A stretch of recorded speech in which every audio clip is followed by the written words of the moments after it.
Zo'n 50 leerlingen van het Dokkinga College uit Dokkum hebben mannen werken aan een project rondom archeologie. En vreten met je wie het Safir. Ze mochten haar verborgen schatten presenteren in het museum Dokkum. Eerst moesten we een onderzoek doen naar wat we eigenlijk dingen gingen. En toen kregen we een les van die Robert en toen moesten we zelf dingen zieken. En toen hadden we dat dien en toen moesten we schimmeitje en dan moest schim wat het is.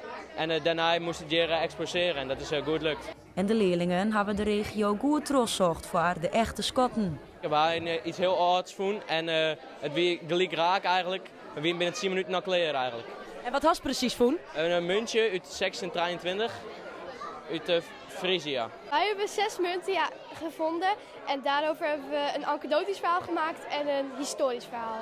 De leerlingen binnen tevreden en zoeken weer om op een leuke periode. Ik vind het heel leuk dat je dan ook buitenschool dingen mag uitzoeken en niet alleen maar uit een boek hoeft te leren. Ik vind het best bijzonder en ik vind het wel mooi dat ze er zelf moeite voor doen en dat er ook mensen kunnen komen om het te zien wat ze erin hast.